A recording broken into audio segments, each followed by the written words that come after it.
Hello guys, welcome back to my channel. मैं हूं नकुल और आज हमारा करंट इलेक्ट्रिसिटी का लेक्चर नंबर 5 होने वाला है जेईई एक्सप्रेस सीरीज का। तो जो लोग इस चैनल पे नए हैं उनको बता दो यार कि इस सीरीज में हम पूरी जेईई की सीरीज कर रहे हैं फ्रॉम जीरो टू एडवांस है। इसके साथ साथ हम एरोडॉक के सारे रेलेवेंट क्वेश्चन भी कर रहे हैं ताकि तुम्हारी एक अच्छी प्रैक्टिस हो जाए एडवांस लेवल। तो जो लोग चैनल पे नए हैं उनके लिए मेरा इंट्रोडक्शन। तो मैं अभी करेंटली बीटेक कर रहा हूँ आईआईटी बीएचयू वाराणसी से और वहाँ पर अभी मैं थर्ड ईयर स्टूडेंट हूँ। तो बिना कोई टाइम वेस्ट किए शुरू करते हैं वीडियो को यार। तो लास्ट टाइम हमने कॉम्बिनेशन ऑफ सेल्स वगैरह की बातें की थी। आज मैंने तुम्हें वहां पे बोला था कि कॉम्बिनेशन ऑफ सेल्स की अच्छी प्रॉब्लम्स तुम्हें तब मिलेगी जब हम इसको मैक्सिमम पावर ट्रांसफर से रिलेट करेंगे। तो आज हम बात करने वाले हैं पहले तो मैक्सिमम पावर ट्रांसफर थ्योरम। ये क्या होता है तो देखते हैं। हेडिंग डाल सकते हो मैक्सिमम पावर ट्रांसफर थ्योरम। ठीक है। तो ये क्या होता है, सपोज तुम्हारे पास एक इस तरह का सेटअप है जिसमें तुम्हारे पास एक बैटरी है जिसका ईएमएफ है ई। एक तुम्हारे पास है उसमें रेजिस्टेंस लगा हुआ है ना, उसका उसका internal resistance basically small R. और इसमें हमने एक लोड रेजिस्टेंस जोड़ा कैपिटल आर का। ठीक है, ये है लोड रेजिस्टेंस। तो मुझे बताना है condition for maximum power at load resistance R क्या होगा। ठीक है। अच्छा, इससे पहले एक चीज तुम्हें अगर ना पता तो मैं बता देता हूँ कि पावर जो होती है ना रजिस्टर में या किसी भी रजिस्टर में, अगर मुझे उसके अक्रॉस पावर लिखनी है ना, तो पावर होती है तुम्हारी V इंटू वाई। ये क्लास 10 में भी पढ़ाया जाता है। ठीक है, वोल्टेज इंटू करंट। जिसको मैं अगर V को रिप्लेस कर दूं I बाई आर से तो मैं इसको आई स्क्वायर आर लिख सकता हूँ क्योंकि V को बस I बाई आर लिखा है उसका है। और अगर मुझे I हटाना है तो मैं I को V बाई आर सॉरी, हाँ सॉरी, V को मैंने आई आर लिखा था ऊपर और अब इधर वाले में I को V बाई आर लिखूंगा तो V स्क्वायर बाई आर हो जाएगा। तो ठीक है, ये तीन फॉर्मूले होते हैं जिसमें हम ज्यादातर फोकस होंगे V स्क्वायर। क्यों पता है? चलो देखते हैं। अब सपोज ये हमारा सर्किट है, इसमें कुछ करंट फ्लो हो रही होगी आई नेट से। ठीक है, यही आई करंट ऐसे फ्लो हो रही है यहाँ से यहाँ। अब मुझे बोलना है कि इस रेजिस्टेंस के अक्रॉस मुझे जो पावर डिलीवर हो रही है वो मुझे मैक्सिमम करनी है। इस दो रेजिस्टेंस पर मैक्सिमम पावर क्या हो, यही पूछा गया है भाई। तो पावर यहाँ पर क्या होगी भाई, आई स्क्वायर आर नहीं हो जाएगी बोलो, इस लोड रेजिस्टेंस के अक्रॉस। ठीक है भाई। तो अब ये आई निकालते हैं, तो उसके लिए क्या करें हम, Kirchhoff current law sorry Kirchhoff voltage law KVL लगा देते हैं भाई सीधे सीधे। यहाँ से बैठूंगा एंटी क्लॉकवाइज चलूंगा। मैं बोल सकता हूँ minus I R minus I small R plus E is equal to zero. तो यहाँ से मैं लिख सकता हूँ आई की वैल्यू आ जाएगी तुम्हारी E upon R plus R. Clear? ये हो गया। तो पावर तुम्हारी हो जाएगी आई स्क्वायर आर यानी कि E upon R plus R का whole square into R square. ठीक है, मैं कर सकता हूँ E square R square upon R plus R whole square. ये पावर हो जाएगी, है ना। इस चीज को अपने को मैक्सिमाइज करना है।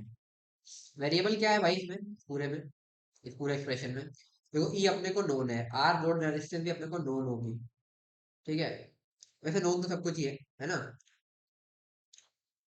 बेसिकली हमें ये बताना है कि इसमें ऐसे पूछ सकता है इस क्वेश्चन को, या तो तुमसे बोल देगा इंटरनल रेजिस्टेंस की वैल्यू बताओ इस लोड रेजिस्टेंस पे मैक्सिमम पावर देने के लिए, है ना। या फिर ऐसे बोलेगा कि ये ई और आर गिवन है। ठीक है, मतलब एक बैटरी दी हुई है तुम्हें जिसमें तुम्हारा ई और इंटरनल रेजिस्टेंस तुम्हें उसका गिवन है।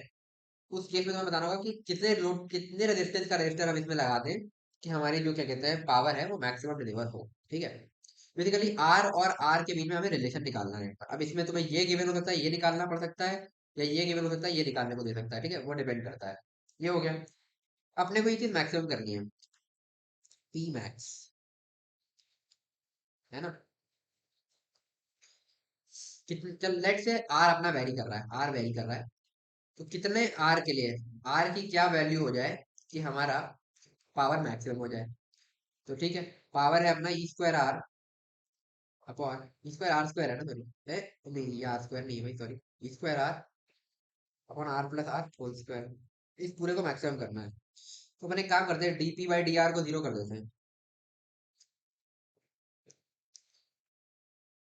जैसे ही तुम ये करोगे, ठीक है, ई स्क्वायर को तो मैं बाहर निकाल देता हूँ, अब सारी चीजें अंदर होगी डीपी बाई डी आर के लिए।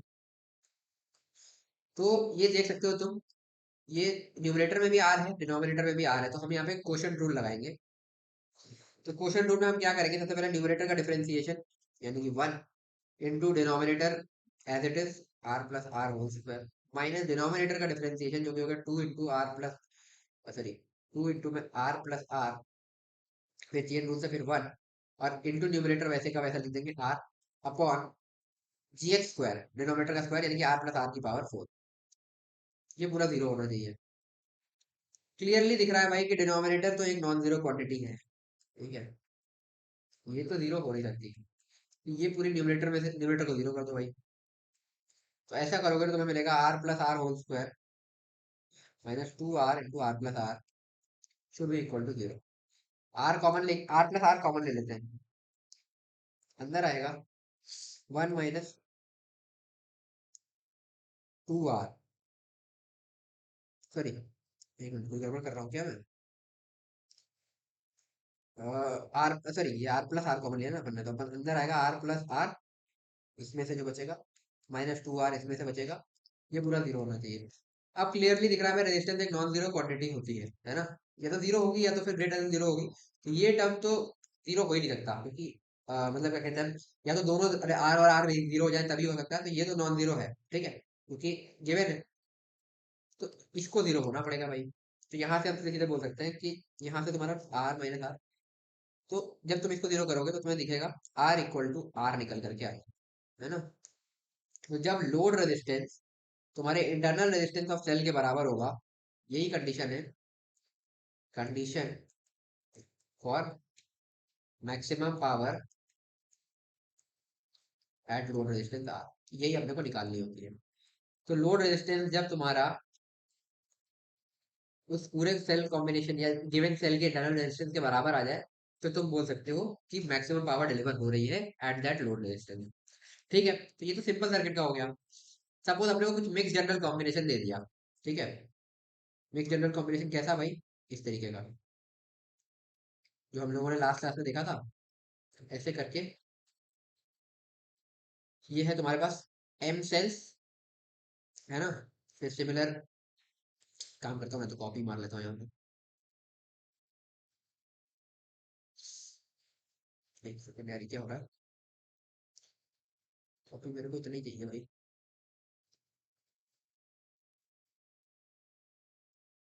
ये एक और सेम, ऐसे करते करते ये एन रोज तक अपन ने ऐसे बना लिया, ठीक है, ये इस तरीके से कर करके, एक मिनट, ये टोटल एन रोज हो गई है ना। इस तरीके का अपने को सेगमेंट ये दे दिया, और इसके अक्रॉस अपन ने ये आर लोड रेजिस्टेंस लगा दिया। अब बोले यहाँ पर मैक्स पावर कितनी होगी, ये बताओ, या वही उसी के लिए पावर मैक्स भी तुम इसके बाद निकाल सकते हो, ठीक है, यहाँ पर भी मैंने निकाला नहीं। जब ये तुम्हें निकल गया तो पी मैक्स सिंपली लिख देना भाई, आई स्क्वायर आर, या इसको आई स्क्वायर स्मॉल आर भी लिख सकते हो, ठीक है, वो कैलकुलेट कर लेना। तो ये किस वैल्यू के लिए होगा, तो अब देखो, इसमें अब तुम्हारे पास दो तरीके हैं, या तो मिक्स जनरल कॉम्बिनेशन के उससे जाओ, एक एक के लिए लिखो। उससे अच्छा मैं क्या करता हूँ, इसको सिंप्लीफाई करके वो वाला सर्किट अपना बना लेता हूँ ना, वो अपने को पिछली बार जो अपनी मेहनत की थी अपन ने, ई इक्वेलेंट आर इक्वेलेंट आर, इस तरीके के सर्किट में अगर मैं इसको कन्वर्ट कर लूँ तो मैं सीधे सीधे बोल दूंगा for maximum power at R, for maximum power at capital R, मैं बोल सकता हूँ capital R equal to R equivalent के बराबर होना चाहिए। और इस तरह की सेगमेंट, इस तरह के इसके लिए अपन ने कल आर इक्विवेलेंट कैलकुलेट किया था, उसमें मैंने तुम्हें क्या बोला था, जितने सेल्स एक रोज में है इनटू इंटरनल रेजिस्टेंस, तो जितने सेल एक रो में है M into internal resistance of one cell upon कितनी रोज है, ये अपन ने कल लास्ट क्लास में देखा था, तो एम आर बाई एन हो जाएगा। बस यही करना है, R equal to M R by N कर दो भाई। जैसे ऐसा करोगे तो तुम्हें मिल जाएगा N R equal to M R, ये हो जाएगी condition for maximum power combination of cell अगर दिया हुआ है जनरल कॉम्बिनेशन, तो इस तरीके से कैलकुलेट कर लोगे, ठीक है। कुल मिला के बस इसमें कॉन्सेप्ट यही है कि आर इक्विवेलेंट जो होता है तुम्हारा, मतलब सेल्स को जुड़ा के एक इक्विवेलेंट सेल बना लिया, तो वो जो उसका इंटरनल रेजिस्टेंस आएगा इक्विवेलेंट सेल का, वो तुम्हारे लोड रेजिस्टेंस के जब बराबर हो जाएगा, तो तुम्हें maximum power at load resistance मिल जाएगा, ठीक है। ये हो गया तुम्हारा N R equal to M R. अब इसको याद रख सकते हो, इसमें सीधे सीधे बस ध्यान यही रखना है कि जितने सेल एक लाइन में थे, एक रो में, into internal resistance is equal to N R, ठीक है। जितनी रो थी इंटू लोड रेजिस्टेंस, ठीक है। सिंपली ये भी याद रखोगे तो भी तुम्हारा काम हो जाएगा, is equal to R equivalent करा है, is equal to load resistance करा है, ठीक है ना। तो ये हो गया मैक्सिमम पावर ट्रांसफर थ्योरम। अब मैंने तुमसे कहा था कि इस पर बहुत सारे क्वेश्चंस बनते हैं, ठीक है। तो चलो कुछ क्वेश्चंस करते हैं विरोडोफ के। ये तुम्हारा क्वेश्चन है इरोडोफ का, जो हम कल लास्ट क्लास में इरोडोफ के क्वेश्चन नहीं थे ज्यादा, थे ही नहीं मतलब, क्योंकि जो है कल तो हम ये पढ़ ही रहे थे जनरल कॉम्बिनेशन वगैरह। ये इरोडोफ का है थर्ड चैप्टर का 190 क्वेश्चन नंबर, ठीक है। चलो ट्राई करो इसको, फिर मैं बताता हूँ, बहुत ईजी है ये।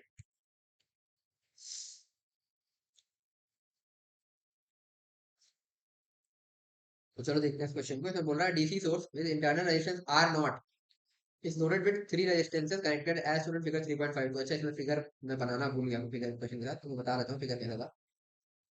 ये क्वेश्चन का ही पार्ट है भाई, ठीक है। बना लो पहले, सॉरी है। मैं फिर से तुम्हें टाइम दूंगा इसको सॉल्व करने का। ये इस तरीके का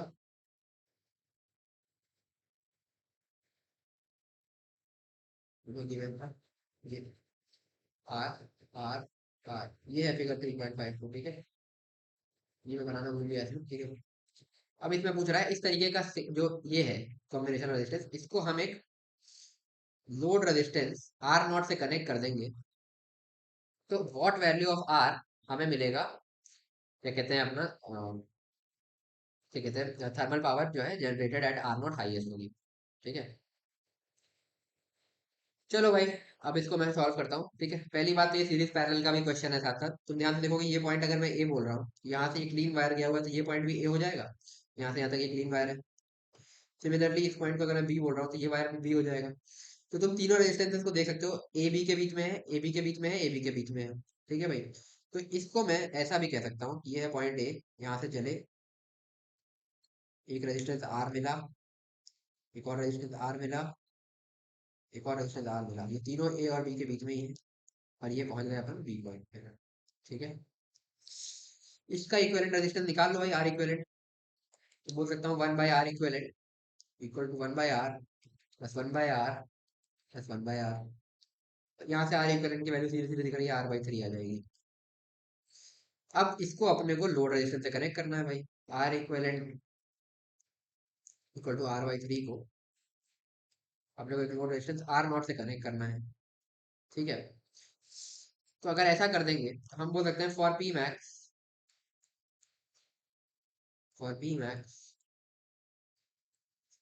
हम बोल सकते हैं R naught equal to r/3 आ जाए।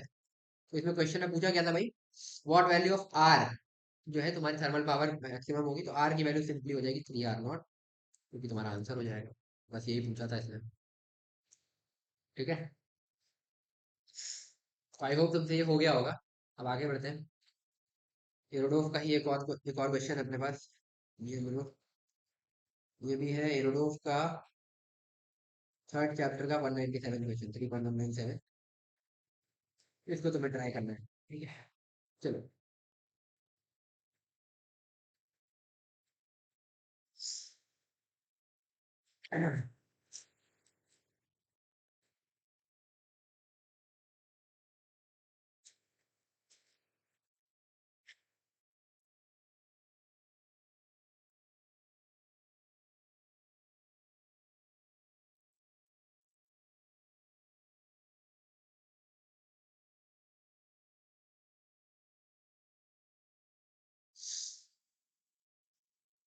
चलो देखते हैं, ठीक है।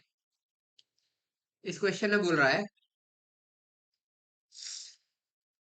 In a circuit shown in figure 3.54 resistances R1 and R2 EMF, ये R1 R2 नोन है, ईएमएफ भी नोन है, internal resistance of the sources are negligible, ठीक है। At what value of R the thermal power generated in this will be highest, ठीक है भाई। देखते हैं, सीधी बात, तुम ध्यान से देख सकते हो। इस सर्किट को मैं ऐसे भी बना सकता हूँ ना, ये हो गया तुम्हारा R, है ना। इससे कनेक्ट किया मैंने, बस स्वैप किया ऊपर नीचे, उससे कोई फर्क तो पड़ नहीं रहा, ठीक है। E2 R2 और ये हो गया तुम्हारा E3 R3, है ना। सॉरी E1 R1 है ना। इसको मैं अगर ऐसा कर दूं तो ये कुछ इस तरीके का बनेगा। ई इक्विवेलेंट आर इक्विवेलेंट और ये लोड रेजिस्टेंस कैपिटल आर, इस तरीके का ये सर्किट में कन्वर्ट हो जाएगा। क्लियर। अच्छा ये पैरेलल कॉम्बिनेशन को हमने जस्ट कन्वर्ट किया है, तो ये हम पिछली क्लास में देख चुके हैं। आर इक्विवेलेंट की वैल्यू क्या आएगी भाई? R1 R2 upon R1 plus R2। Simple resistance combination से भी यही आता है। मतलब वही 1/R equivalent equal to 1/R1 plus 1/R2 से R equivalent equal to R1 R2 अपन R1 प्लस R2 अपने रेजिस्टेंस के कॉम्बिनेशन के टाइम पे हमने पढ़ लिया था कि इस तरीके से याद रखते हैं। चलो, तो फॉर पी मैक्स सिंपली बोल सकता हूँ मैं, for P max R equivalent should be equal to load resistance R, तो मैं बोल सकता हूँ R should be equal to R1 R2 upon R1 plus R2। Answer हो जाएगा, यही पूछा था ना। At what value of, sorry, at what value resistance R will the thermal power be higher, और ये पावर भी पूछ लिया। तो पावर क्या होगी? सपोज में आई करंट जा रही होगी, तो पावर होगी तुम्हारी I2R। आर मिल गया भाई, आई निकालना है ना। कैसे निकालोगे?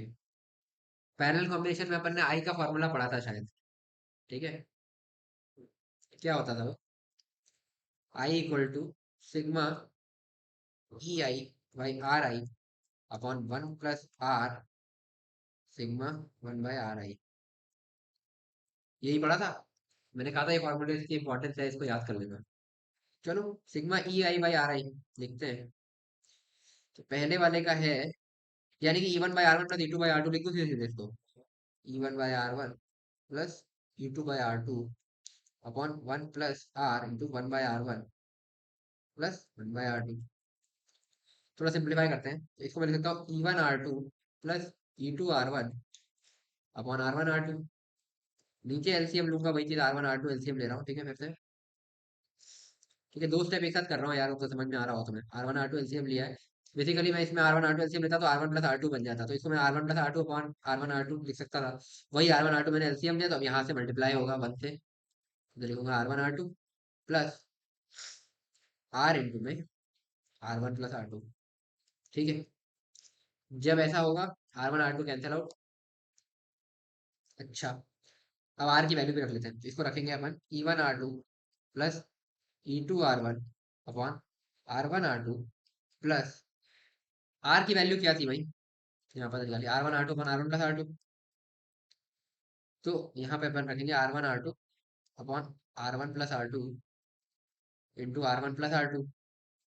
ऐसा करोगे तो ये कैंसिल आउट हो जाएंगे, तो ये अपने पास आएगी वैल्यू निकल करके, आई की value E1R2 plus E2R1 upon 2R1R2।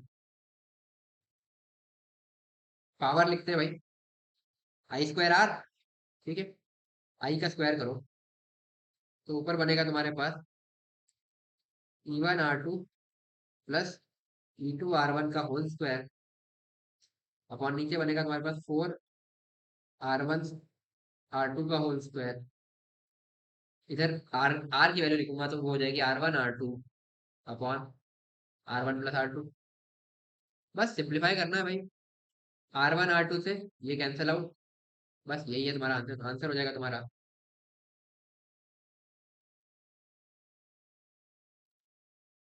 E1R2 minus, sorry, plus E2R1 whole square upon 4R1R2 into R1 plus R2। एक बार मैं चेक कर लेता हूँ, वैसे आंसर यही है, पी मैक्स की वैल्यू। एक बार मैं चेक कर लेता हूँ। तो ये था तुम्हारा एरोडोफ का क्वेश्चन नंबर, कितना क्वेश्चन नंबर था भाई? 197 के 197 चेक कर लेता हूँ जरा, मिनट।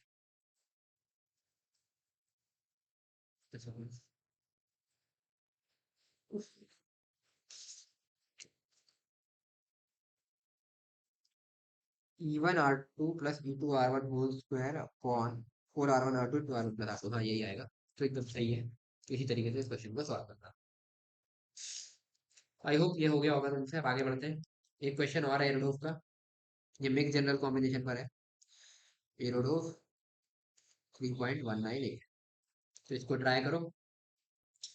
आई होप अभी तुमसे हो जाना चाहिए पिछले दो क्वेश्चन अगर हो गए। ठीक है, फिर इसको मैं बताता हूँ, फिर आगे बढ़ते हैं।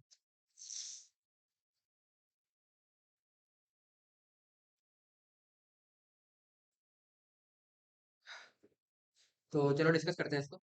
इसमें बोल रहा है series parallel combination consisting of a large number of cells, 300 cells हैं अपने पास।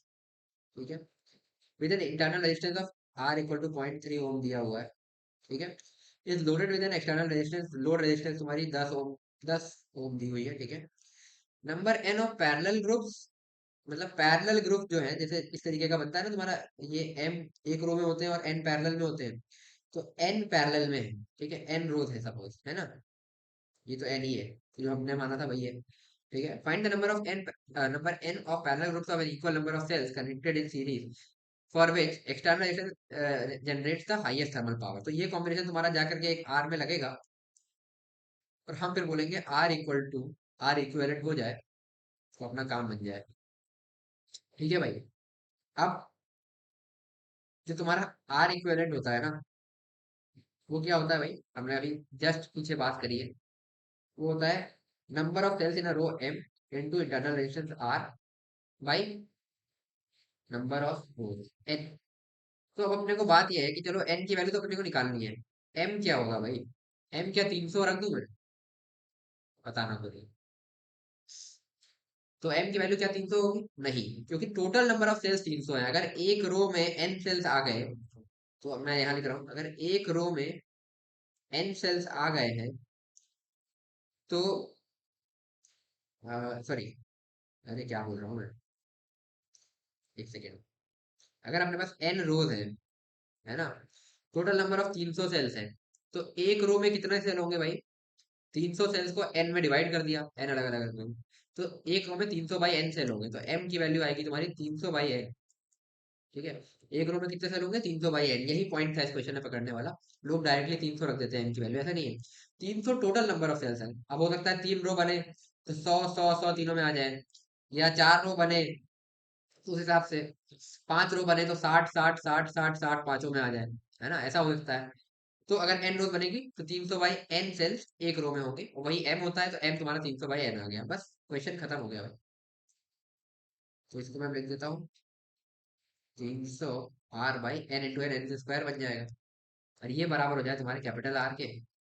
ठीक है, तो 300 आर बाई एन स्क्वायर बराबर हो जाए तुम्हारे कैपिटल आर के, तो तुम्हारा काम हो जाए। तुम्हें पूछा क्या है भाई, कैपिटल आर 10 ओम दिया हुआ है, स्मॉल आर दिया हुआ है, एन की वैल्यू पूछा है, तो वैल्यू रख देते हैं। तो 300 इंटू स्मॉल आर की वैल्यू थी 0.3 अपॉन एन स्क्वायर।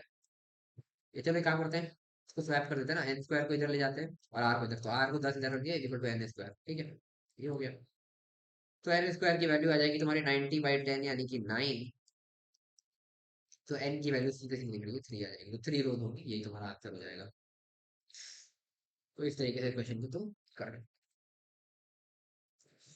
तो यही है मैक्सिमम पावर ट्रांसफर थ्योरम, ऐसे ही आता है। इसी में तुम्हारे ये फॉर्मूला देखा भी तुमने, जितना हमने पिछले क्लासेस में पढ़ा था, मतलब पिछले लेक्चर में जो हमने देखा, अब mix general combination, parallel combination, series combination, इनके फॉर्मूले भी बहुत इंपॉर्टेंट है।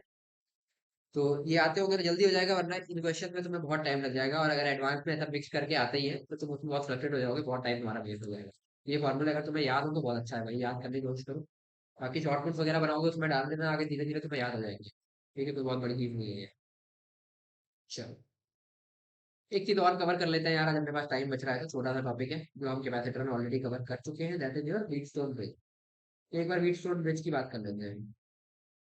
व्हीटस्टोन ब्रिज,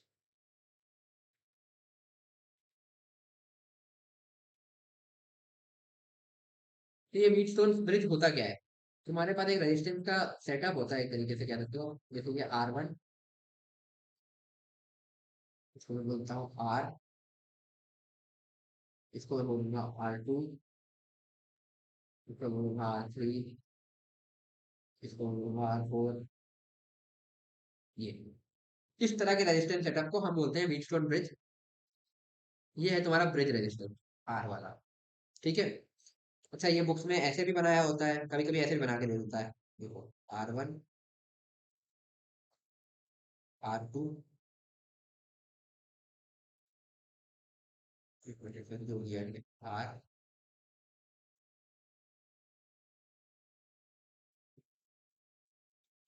ऐसे भी बना के दे देगा, क्योंकि ये एक पॉसिबल सेटअप है। और ये ऐसे भी बना के देता है, ध्यान देखना। Are,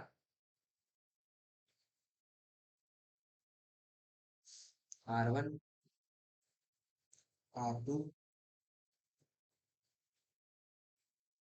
R3, R4। तो इस तरीके का सेटअप भी तुम्हें देखने को मिल सकता है। ठीक है, थोड़ा सा गंदा बन गया फिगर, एडजस्ट कर लेना भाई। ये सब स्ट्रेट था। ठीक है, तो ये है। तो बेसिकली ये वाले फिगर को हम लेके चलते हैं, जो शुरू में बनाया था, थोड़ा कॉपी कर लेता हूँ। ठीक है, इस तरीके की कॉन्फ़िगरेशन को अपन बोलते हैं व्हीट स्टोन ब्रिज। ठीक है, ये हो गया। हम इंटरेस्टेड किस में होते हैं भाई? ये जो लोड, जो ब्रिजिंग रेजिस्टेंस बीच में लगा हुआ है ना, आर, इसमें करंट अगर जीरो हो जाए तो उसकी कंडीशन क्या होगी? ठीक है, तो कंडीशन ये हम पहले कैपेसिटर में देख चुके हैं कि ब्रिजिंग कैपेसिटेंस में चार्ज जीरो हो जाए, ऐसा। Condition for zero current in are क्या होगी? तो देखते हैं। जीरो करंट का मतलब है कि तुम्हारा जो ये पॉइंट है, पॉइंट ए बोल दे रहा हूँ, ये पॉइंट जो है और ये जो पॉइंट बी है, इन दोनों के बीच में कोई पोटेंशियल डिफरेंस ना हो। तो अगर इसका पोटेंशियल मैं बोल देता हूँ कुछ वी नॉट है, तो ये भी तुम्हारा वी नॉट होना चाहिए। समझ में आई बात? तो कोई पोटेंशियल डिफरेंस ना हो। ठीक है, कैसे कैलकुलेट करेंगे? सपोज इस पॉइंट को मैंने बोल दिया पी, ये भी हो जाएगा तुम्हारा पॉइंट पी। इस पॉइंट को मैंने बोल दिया क्यू, ये पॉइंट भी हो जाएगा तुम्हारा पॉइंट क्यू। ठीक है, तो मैं जरा बीपी,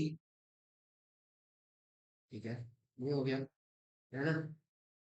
अब लेट से हम इसको कुछ बैटरी बैटरी से कनेक्ट करते हैं, कुछ ईएमएफ बैटरी से। उसकी वजह से इसमें कुछ करंट आई आता है। ठीक है, इसमें से I1 इस वाले नोड में जाता है और I2 इस वाले नोड में जाता है। अब हम बोल रहे हैं कि हम बात कर रहे हैं करंट इसमें जीरो आए, तो जितना I1 आया ये सीधे आगे बढ़ जाएगा, सिमिलरली जितना I2 आया वो इधर आगे बढ़ जाएगा।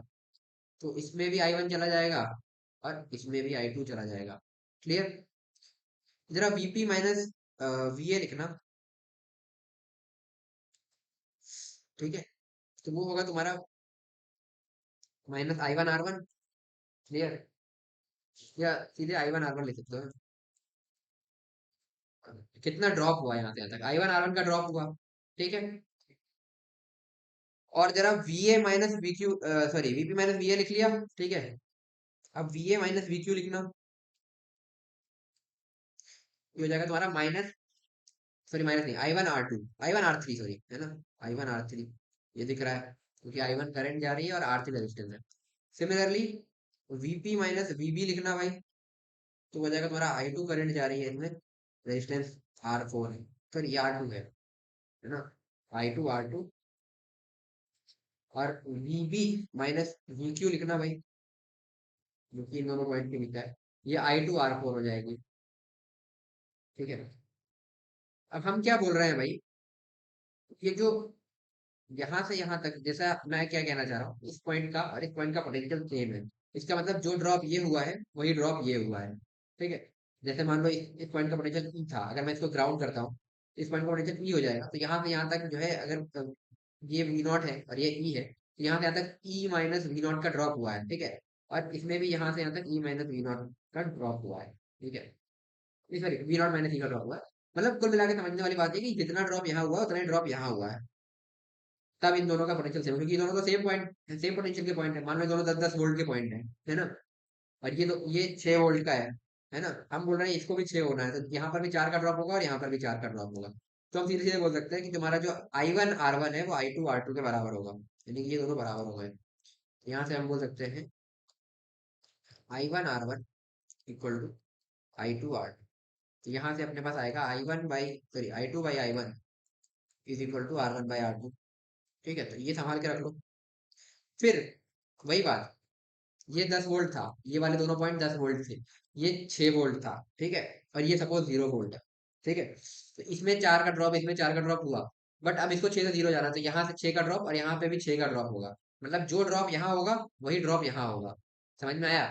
जितना ड्रॉप ए से क्यू में होगा उतना ही ड्रॉप बी से क्यू में भी होगा। ठीक है, तो यहाँ से हम क्या बोल सकते हैं कि ए से क्यू में कितना ड्रॉप अपन ने लिखा है, यहाँ पे लिखा हुआ है भाई I1 R3 और ये बराबर होना चाहिए तुम्हारे I2 R4 के। तो अगली इक्वेशन अपने पास ये आ गई कि I1 R3 बराबर होना चाहिए I2 R4 के। यहाँ से अपने को मिलेगा I2/I1 is equal to R3/R4। इन दोनों को इक्वेट कर दो भाई, तुम्हें कंडीशन मिल जाएगी कि R1/R2 is equal to R3/R4। अगर ऐसा है तो तुम्हें मिलेगा बैलेंस्ड व्हीट स्टोन ब्रिज, यानी कि current in R equal to zero. यानी कि अगर तुम्हारा इस तरह का व्हीट स्टोन ब्रिज है, अगर मैं this upon this equal to this upon this कर दूं, तो ये कट जाएगा और यहाँ पर कोई ब्रीदिंग करंट नहीं होगी। सपोज जैसे ये 2 है, ये 4 है, ये 10 है, तो ये 20 है। अगर ऐसा है तो यहाँ पर कोई करंट नहीं है, ठीक है, क्योंकि रेशियो सेम आ रहा है, इन दोनों का रेशियो और इन दोनों का रेशियो। फिगर से विजुलाइज करा दिया एक बार। तो ये है, तो तुम्हारा आर में कोई करंट नहीं जाएगा, और वो दोनों पॉइंट के पोटेंशियल इक्वल हो जाएंगे, यहाँ का और यहाँ का। और जितना करंट यहाँ से आएगा वो सीधा सीधा यहाँ निकल जाएगा, जितना करंट यहाँ से आएगा वो सीधा सीधा यहाँ निकल जाएगा और फिर यहाँ मिल जाएगा। ठीक है, तो यही था व्हीट स्टोन ब्रिज। अब इसमें इजी क्वेश्चन आता है, वो मैं क्या ही कराऊं भाई, कि 2 4 6 8 वो रेशियो पूछ लेगा, 3 की वैल्यू दे देगा, चौथे की वैल्यू पूछ लेगा, बैलेंस के। यही में खेलता रहता है, यही आसान आसान क्वेश्चन। तो वो सब आते हैं, एक बार कराना था तो मैंने करा दिया। ठीक है, तो यही है। अच्छा, एक और टाइप के क्वेश्चन आते हैं, ये अच्छे होते हैं। ये तुम्हारे similar to Wheatstone bridge दिखेंगे, बट ये व्हीट स्टोन ब्रिज नहीं होते। इसमें अपने पास इरोडोव का ये क्वेश्चन है, सीधे कराता हूँ, ठीक है। तो ये है अपना इरोडोव का क्वेश्चन नंबर। अब ये मैंने प्रिंट मतलब फोटो नहीं लेके रखा, तो मैं लिख देता हूँ, ठीक है। एक सेकंड रुकना, निकाल लूँ क्वेश्चन। और इसके मैं तुम्हें ऐसे ऐसे तरीके दिखाऊंगा ना, तो फिर तुम डिसाइड करना कि किससे तुम्हें इसको सॉल्व करना है, सही के क्वेश्चन को। और बच्चे इससे डरते बहुत है, कई बार मैंने बच्चों को छोड़ते हुए देखा है इसको, ठीक है। तो क्वेश्चन नंबर 3.187, यानी कि थर्ड चैप्टर का 187 क्वेश्चन नंबर। इसमें एक फिगर दिया हुआ है पहले तो। ये है पॉइंट ए, आर रेजिस्टेंस लगी हुई है, इधर से कैपिटल आर लगी हुई है, और इधर से एक ये स्मॉल आर लगी हुई है, इधर से एक और कैपिटल आर लगी हुई है, स्मॉल आर लगी हुई है। ये पॉइंट, ठीक है। ये फिगर गिवन है क्वेश्चन में।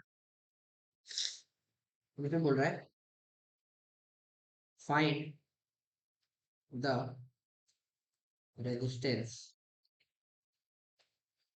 Between points A and B of the circuit shown in figure 3, or the circuit shown in figure।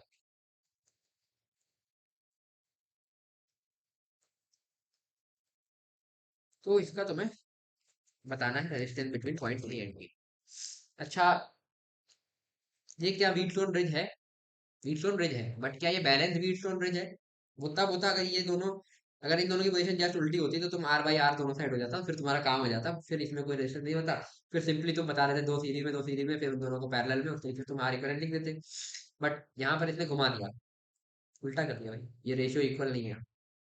तो इस तरह के क्वेश्चन को करने के, आर इक्विवेलेंट निकालने के बहुत सारे तरीके होते हैं। तो मैं इस क्वेश्चन के फिगर को जरा कॉपी कर लूँ, फिर नीचे तुम्हें दिखाता हूँ इसको अलग अलग तरीकों से।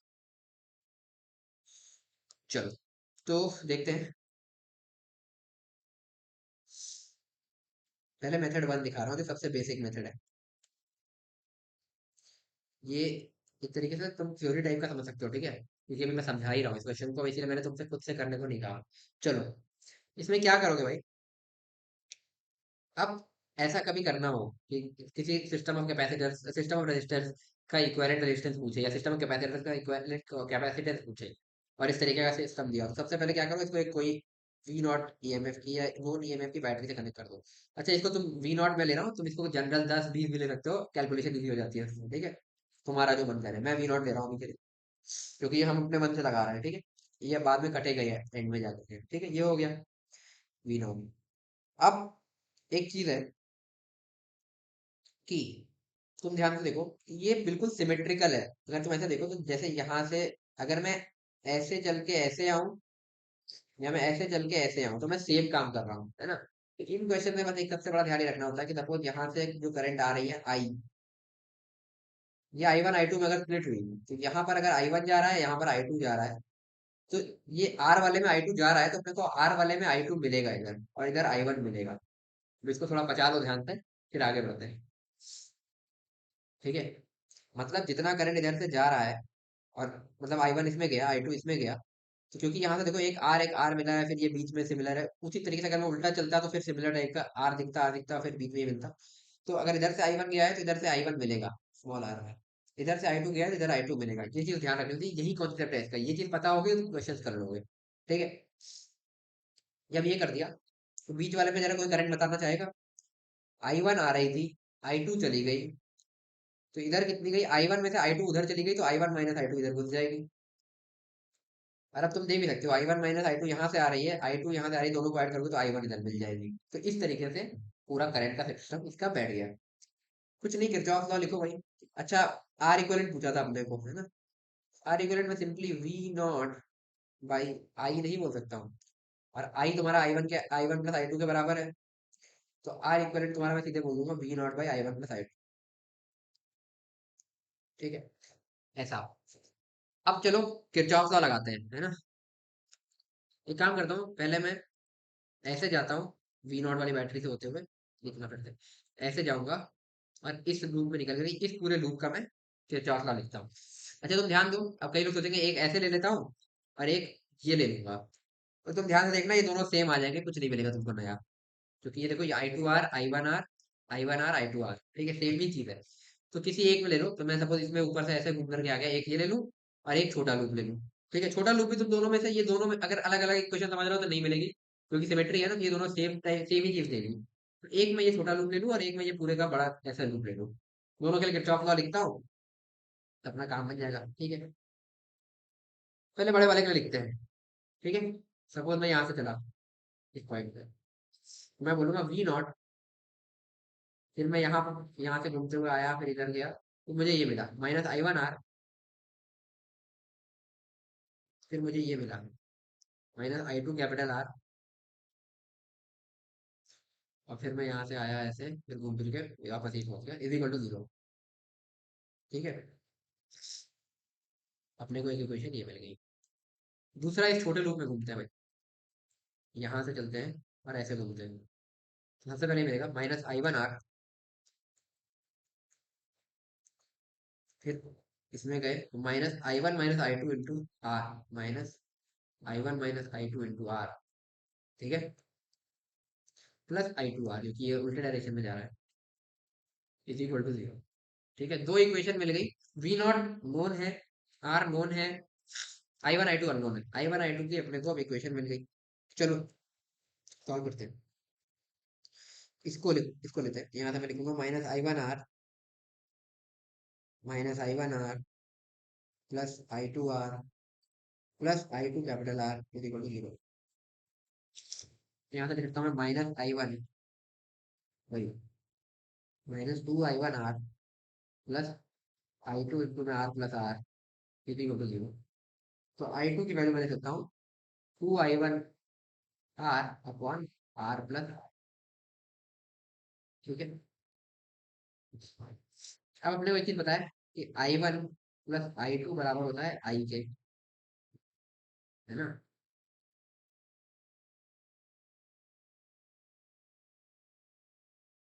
चलो शुरुआत करेंगे। आई टू आ गया, फिर ये इक्वेशन लाओ, V naught minus I one R plus I minus I two R, V naught minus I one small R minus I two capital R equal to zero. जरा लिखते हैं, V naught equal to I one R plus I two की value में लिख रहा हूँ वहां से ऊपर से, इस इक्वेशन से लेकर टू आई वन आर, और इसको आर से मल्टीप्लाई करेंगे, R what R plus R. Clear, ये किया अपन ने। यहाँ से आई वन आर कॉमन लिया, अंदर आएगा one plus two R by R plus R.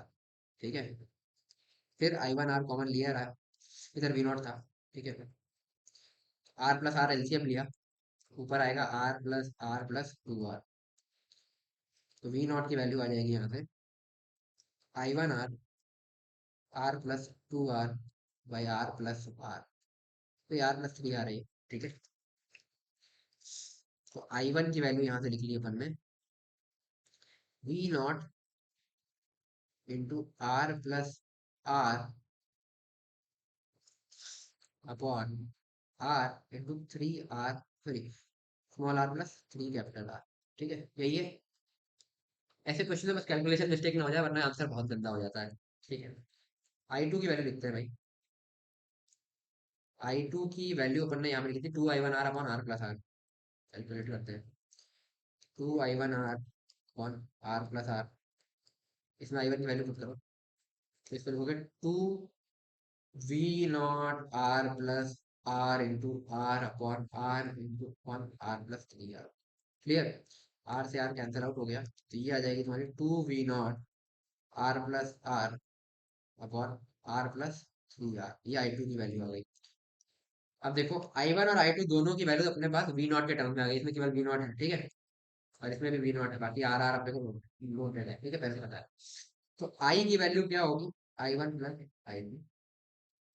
तो आई वन की वैल्यू लिखता हूँ मैं V naught into R plus R upon small R into R plus 3r plus I two की value क्या होगी 2v0 आर प्लस आर और R plus 3r। ये आई के बराबर है। और आई को मैं क्या लिख सकता हूँ, V naught by R equivalent लिख सकता हूँ, जो अपने को निकालना है आर इक्वलेंट। ठीक है, मैं काम करता हूँ वी नॉट को तीनों में कैंसिल आउट कर देता हूँ, खत्म। ठीक है, तो 1/r इक्वलेंट की वैल्यू निकल रही है, जो कि आएगी यहाँ से अपन r प्लस 3r एलसीएम लेते हैं, और साथ में एक ये r भी मल्टीप्लाई होगा। तो यहाँ पर सीधे लिख देंगे r प्लस आर प्लस इधर वाले में आएगा 2 into R plus R into एक r और मल्टीप्लाई होगा, जो कि यहाँ पर नहीं है। सॉल्व करेंगे तो ये निकलेगा तुम्हारा, सही आ रहा है। हाँ, ठीक है। एक मिनट रुकना जरा।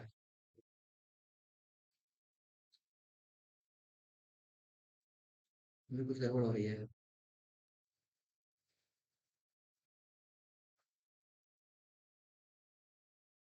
आई टू में कुछ गड़बड़ हुई है, एक मिनट रुक जाओ। आई वन सही निकाला है। आई टू की वैल्यू है 2i1r R upon R plus R. तो 2i1r, एक यहाँ आर और मल्टीप्लाई होगा कैपिटल आर। ये कैपिटल आर पूरे में रहेगा, ठीक है।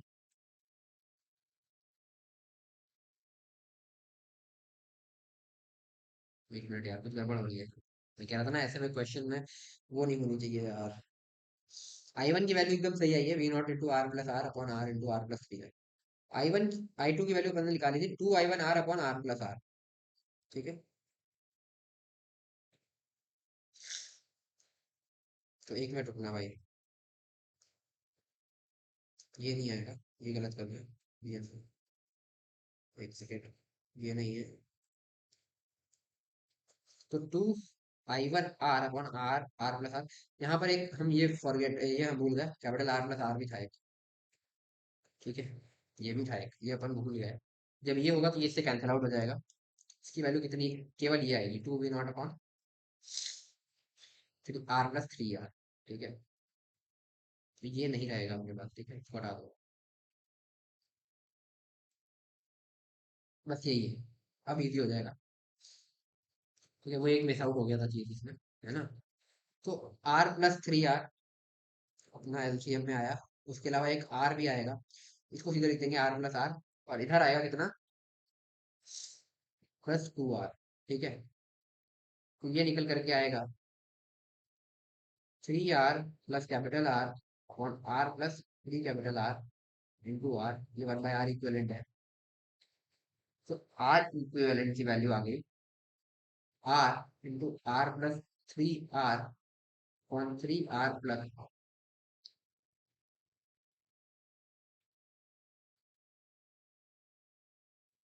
तो ये हो गया आर इक्विवेलेंट। तो ये देखो कितना लंबा गया है, कितनी स्लाइड लगी मेरे को, 1 2 3 4 5। 5 स्लाइड तो सोल्यूशन में लग गई। अब इससे बेटर मेथड बताता हूँ। ठीक है,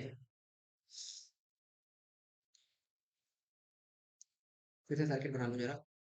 आर आर आर आर ठीक है। अब अपने को ये बताना है, वही काम करते हैं। ठीक है, इसको हम कनेक्ट करेंगे वी नॉट की बैटरी से, है ना। बट अब हम क्या करें, लेट से इधर हम ग्राउंडिंग कर देते हैं, तो इस पॉइंट का पोटेंशियल जीरो, इसका भी जीरो, इसका भी जीरो, इसका वी नॉट, इसका भी वी नॉट। अब सिमेट्रिकल सिचुएशन है, तो जितना यहाँ पर लॉस होगा उतना ही यहाँ पर गेन होगा। ठीक है, तो जितना यहाँ लॉस होगा, समझ में आया, आप फिर समझो, जितना यहाँ लॉस होगा उतना ही यहाँ गेन होगा। लेट से यहाँ से एक्स का लॉस हुआ, है ना, पोटेंशियल में, तो इस पॉइंट का potential V naught minus X आ जाएगा। और अगर ये जीरो था, यहाँ से एक्स का गेन हुआ, है ना, तो इस पॉइंट का पोटेंशियल एक्स आ जाएगा। ठीक है, खत्म हो गया मुझसे, है ना। अब एक काम करते हैं, इस नोड पर केसीएल लगाते हैं। सपोज यहाँ पर कुछ करंट गई, यहाँ पे कुछ करंट गई, यहाँ पे कुछ करंट गई, I one, I two, I three. मैं बोल सकता हूँ I one plus I two plus I three equal to zero. वैसे ही वैसा करूंगा, आई वन की वैल्यू हो जाएगी X minus V naught upon R, plus I two की वैल्यू हो जाएगी एक्स माइनस, चलो कोई इसमें नहीं, ऊपर वाले में लगाते हैं, ऊपर जरा बैक, ऊपर वाले नोड में ज्यादा आसान लगे तो कंफ्यूजिंग हो जाएगा हम लोगों के। चलो, इस नोड में यहाँ पे सपोज आई वन गई, यहाँ पर आई टू गई, यहाँ पर आई थ्री गई, तो मैं बोल सकता हूँ I one plus I two plus I three equal to zero. KCL लगाया, आई वन की वैल्यू होगी V naught minus X minus V naught, यानी कि minus X by I one, हो गया, minus X by R one, sorry by R, वहाँ का resistance कितना है, स्मॉल आर। ठीक है, तो माइनस एक्स कैसे आया, V naught minus X minus V naught, यहाँ से यहाँ का पोटेंशियल चेंज बेसिकली दिख रहा है, नेगेटिव है तो ठीक है, कोई दिक्कत नहीं। By R one by R resistance, ठीक है। फिर यहाँ से यहाँ तक जाएगा V naught minus X, V naught minus two X by R, plus V naught minus two X by R. ये समझ में आया, V naught X minus X, V naught minus two X by small R, और ये आएगा V naught minus X by capital R, plus V naught minus X by capital R is equal to zero. ठीक है भाई, चलो calculate करते हैं इसको। तो एलसीएम ले लेते हैं, आर इंटू आर, पहला बनेगा माइनस एक्स आर, ठीक है, plus V naught R minus two X R, plus V naught small R minus X small R, this would be equal to zero. अब डिनोमिनेटर जीरो है नहीं, तो numerator zero करेंगे, तो वी नॉट वाले term एक साथ ले ले, तो वी नॉट के साथ आएगा R plus R minus X के टर्म्स एक साथ लेंगे, आर प्लस टू आर, तो थ्री आर बन गया, प्लस स्मॉल आर, ये बन गया इज इक्वल टू जीरो। तो एक्स की वैल्यू आ गई V naught into R plus R upon three R plus R. अच्छा, ठीक है भाई, सपोज ये करंट है आई, कुछ और नाम देते हैं, ठीक है, वो अपन ने आई वन आई टू दे दिया ना, तो इसको मैंने नाम दे दिया कैपिटल आई, इसमें गया आई ए और इसमें गया आई बी, है ना। तो वही चीज है, फिर यहाँ पे आई बी मिलेगा, यहाँ पर आई ए मिलेगा, है ना। तो मैं सीधे सीधे बोल सकता हूँ कि V naught by I A plus I B, जो कि आई है, ये होगा तुम्हारा आर करंट के बराबर, आई ए और आई बी निकालना है। तो ठीक है, अब आई ए आई बी निकालते हैं, है ना। आई ए की वैल्यू हो जाएगी, तो यहाँ तक जा रहा है, V naught minus V naught minus X, इस पॉइंट का पोटेंशियल, तो V naught minus X by R. ठीक है, कैलकुलेट करते हैं, ये आ जाएगा तुम्हारा एक्स बाय आर, ठीक है, एक्स बाय आर करोगे तो एक्स की वैल्यू तुम्हारी ये दिख रही है, ये हो जाएगी simply V naught R plus R upon R into three R plus R. ठीक है, आई बी, आई भी जो यहाँ से यहाँ तक जा रहा है, ये कितना है, V naught minus X by capital R. Calculate करते हैं। तो वी नॉट माइनस एक्स, तो मैं लिखूंगा वी नॉट माइनस एक्स की वैल्यू लिखता हूँ, वी नॉट इंटू में आर प्लस ऐसे, R plus R upon 3 R plus R. ये बहुत ध्यान रखना भाई, वैल्यू में नजर ना होगा। बेसिकली क्वेश्चन में अगर वैल्यू गिवन दे देगा ना, ज्यादा अच्छा रहेगा। ये सारा जनरल लिया हुआ, इसलिए टाइम लग रहा है। भाई कैपिटल आर, ठीक है। तो V naught by capital R common चला गया, अंदर आएगा 1 minus R plus R upon 3 R plus R. Calculate करेंगे, वी नॉट बाई आर बाहर है ही है, अंदर आएगा 3 R minus R upon 3 R plus R. 3 R में आर दिया आएगा V naught by R into में 2 आर, क्योंकि ये तो कैंसिल आउट हो जाएंगे, अपॉन 3 आर प्लस आर। ठीक है, ये भी कैंसिल आउट हो जाएगा आर और आर। ये आएगा 2 V naught by 3 R plus R. तो आई ए मिल गया, आई बी मिल गया, ठीक है। अब ध्यान से देखना, ये आई ए आई बी वही नहीं है। देखो आई बी जो अपना निकला वही 2 V naught by R plus 3 R, और आई वन जो निकला V naught R plus R upon R into R plus 3 R. ठीक है, यही चीज बना है ना। जब तुम इन दोनों को ऐड करोगे तो तुम्हारा आर इक्वलेंट जो बनेगा वही V naught by I A plus I B करोगे, क्योंकि आई ए आई बी वही आ गए जो हमारे पिछले method I one I two आए थे।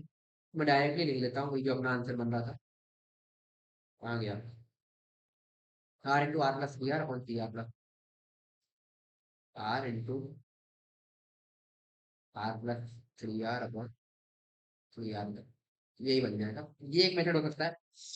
और थोड़ा इजीली करना हो ना, तो मैं दोनों ही मेथड में तुम्हें एक चीज बोलूंगा, ये वी नॉट जनरल लिया हमने, ठीक है। इस वाले मेथड में भी हमने वी नॉट लिया, और इससे पिछले वाले मेथड में भी हमने वी नॉट ही लिया।